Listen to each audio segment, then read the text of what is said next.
Hey everybody, it's Jason Blaha here, and I had a subscriber ask a question. I'm just going to paraphrase it here, but it's an interesting question. He asked, and I think this is important because if people see what I'm currently doing to lose weight, I'm not eating a lot less, I'm just doing more activity.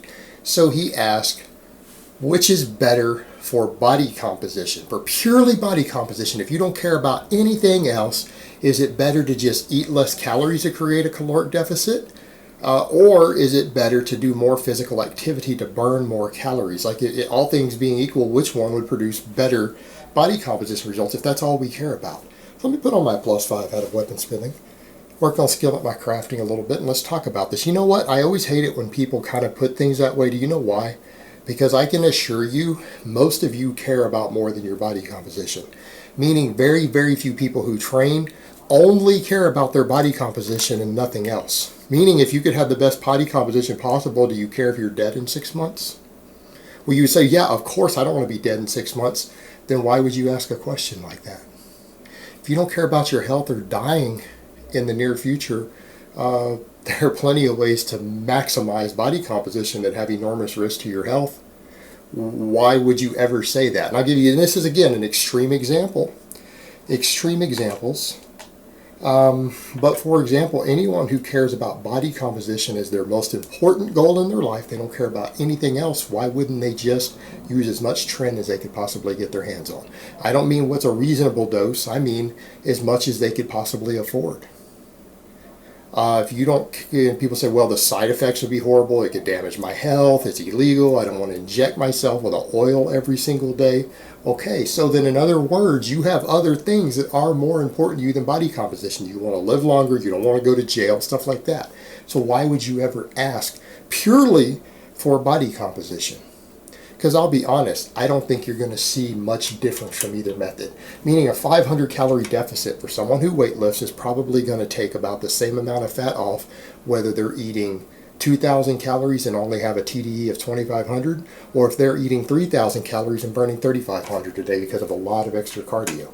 You know what? I think that 500 calorie deficit, as long as they're stimulating similar amounts of muscle growth in the gym, have similar amounts of protein, and are staying within their maximum recoverable fatigue on their training, I don't think there would be much difference between the two. I would lean in the direction of you might see slightly better body composition off the higher activity. However, that's not even guaranteed. So there's other factors at play here. How about your health? How about your athleticism? How about your mood? All of those things are factors. Body composition wise, I don't think you're going to see much difference. And Martin Berkhan proved that with his intermittent fasting stuff. He didn't want people doing cardio. He didn't have them doing high volumes of weightlifting either. They just used fasting and fairly low calories with high protein. All right, and he got plenty of people real lean and retained muscle on them pretty well too. He recompositioned some of them. He showed that can be done. However, when we look at all the other factors, is that really best for your health? Is that best for your long-term performance? Is that best for your mood? And I'm going to say no. I personally think if the option is available, that you are going to be better off in the long term if you do a lot more physical activity, particularly cardiovascular activity, to burn through more calories. And there's a multifold reason for that. All right, number one, it's going to let you eat more calories. If you're doing enough activity to burn an extra 1,000 calories a day at the same caloric deficit, that's 1,000 more calories you can eat. Diet adherence is the number one problem. Non-skinny people who start out skinny, who get into lifting, these people cut easy. For the rest of us, losing body fat, usually diet adherence is our number one problem. All right, you want to know why we have an obesity problem in America? People are addicted to low satiety foods. All right, they're addicted to hyperpalatable foods. They struggle to cut their calories back. They struggle with it. Even people who eat fairly clean, if you're still overweight, it's probably because you have an enormous appetite. And when you cut your food back for any significant amount of time, you think about food more and more and more, and you want to binge. All right, you want to binge. So for the chronic overeater, people like me, I'm finding this method to be the most effective. And I've done that in the past a long time ago when I had the time and ability to do so. I'm at a point in my life where I can do that again. All right, I found that the fastest way to lose 50 pounds years ago when I got out of bed from being sick. All right, I lost 50 pounds by doing 3 or 4 hours of low intensity cardio a day, as I was able to. It worked wonders. So there's the appetite end. If you don't feel that you're restricting your diet because you're burning 3,500 calories a day, people say that's a lot. Well, that's not a lot for someone who lifts weights. That really isn't. For someone who's doing hours of cardio a day, who lifts weights, who has gained a fair amount of muscle mass from training already, 3,500 calories is a drop in the bucket. All right, particularly for people who are doing a lot of activity. That's not uncommon to have a TDE that high when you're very physically active. It really isn't. There are people with a lot higher TDEs than that. So again, if you've got a decent amount of muscle from lifting weight, that's not unusual. But the thing is, most of us, if we're able to eat 3,000 calories and lose weight because we're doing physical activity, very few people are going to feel deprived on that. They're not going to feel like they're having to restrict their food. They're not going to feel like they're on a diet. And that's a big point for diet adherence. Feeling like you're not restricting yourself majorly is a big deal to maintaining it long term. So psychologically right there, it's a big deal. All right. Number 2, health perspectives. People who are able to eat a lot more calories, what are they getting more? They're getting more nutrients. They're less likely to have any sort of nutrient deficiencies. Another big deal.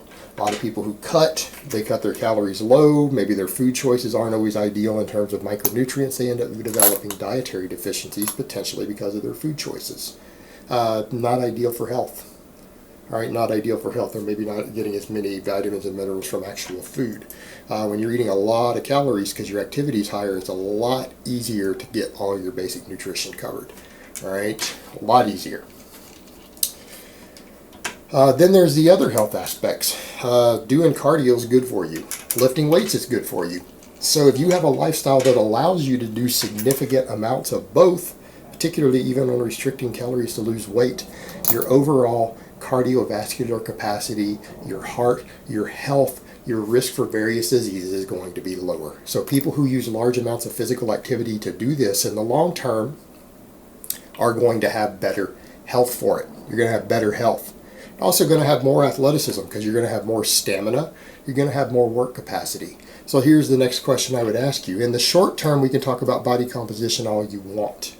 In the long term, people who do an hour or 2 or more of cardio every day, and they've been doing it for a year or more, what's their work capacity and recovery look like compared to people who just lift? Anybody? They recover faster from weightlifting. They recover faster from training. Not as big of a deal when you're cutting, but when you want to gain muscle again later after you've dieted, that's a real big deal. You recover faster, you clear waste products faster.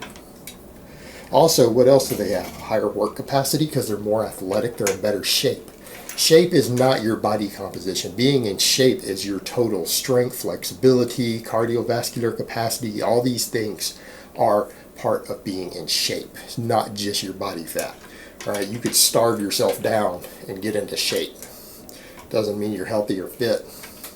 The people who are doing it through sheer physical activity are going to be in better shape. They're going to be in better condition physically. When they need to perform athletically, they're going to be more athletic. They're going to be healthier. They're also going to end up having a slightly higher metabolism because doing it through physical activity allows you to keep your carbs higher. Higher carbs when you're dieting usually reduces even things like this shifts in thyroid hormone, doesn't affect it as much. So if you're doing it through physical activity, when you're done cutting, even your base metabolic rate is going to be a hair higher. It's not going to be a lot higher. It's not like this metabolic damage people are talking about where 1,000 calories difference, but it could be a couple hundred calories difference. All right, it can be significant. And having 100 or 150 or 200 calorie higher base metabolic rate because of the manner that you chose to cut can be real useful when you're done at the end of that cutting. Come in handy, being able to eat more at the same body weight because you've kept your metabolism higher. That's nice. Having a higher work capacity, which means you'll be able to train harder, being able to recover faster because you're just in better shape and better conditioning, is going to be more useful when you're done with this cut in the long term and you need to go back to not cutting anymore. you're going to be able to handle these things better. In fact, for some people, all they're going to have to do is cut their cardio back. All they'll have to do is cut their cardio back, stay on the same calories, and go back to just eating again. They're probably going to stay leaner for it because they're going to gain muscle faster, recover faster, higher work capacity. They're going to find it easier probably in the long term to stay leaner and gain muscle more quickly. These people may not ever really need to change their diet to go from bulking to cutting. Someone who does 3 hours of cardio a day to lose weight could cut down to an hour a day to start making lean gains again. And they're still going to have a hell of a work capacity. They're going to be better off for it. So, I mean, when we're asking stuff like basic body composition, what's better just for in the short term? It doesn't matter. But are we talking about in the long term, your overall metabolism, athleticism, work capacity, recovery, mood, dietary deficiencies, your overall health and athleticism? You're way better off using physical activity and extra cardio and things to do this so that you can keep your overall energy intake higher and be less restricted. And I understand not everyone has the time for that, but that's not the question. The question becomes which one's really better for you. Which one's really better for you? We all have to make compromises in life. Some people work a 60-hour week and have 3 kids. All right, I understand they don't have the same time other people do, but you know what? I bet you they do. Family time could be going and walking with the kids every day, slapping one of them on a backpack or one of those front pouches and taking the kids and the dog walking for an hour every day. You know what? That can be real good family time for even someone with 3 kids who gets home from work. They work a 60-hour week. You know, they work 12 hours Monday through Friday. I get that. Well, they can hit their gym on the way home. And then they can go walk with the kids for an hour every day. They can still get their family quality time in. And you know what? Those people are going to teach their kids a hell of a lot better habits, aren't they? Those children are going to grow up with athletic parents who teach them the benefit of fitness. It's just going to become part of those kids' lifestyle. You know what? You're doing a big service to your family to do it that way. So even people who have busy lives, I mean, there are compromises you can make with it. Like with everything else, sure, not everyone has the free time to do 3 or 4 hours of cardio a day. But you know what? There are ways that you can work it into your family time in your life. We all have the same 24 hours in a day. It's just how we choose to use them and what you prioritize. All right, guys, but that's really all I have to say on that today. I hope it's been informative, and I will talk to you guys next time.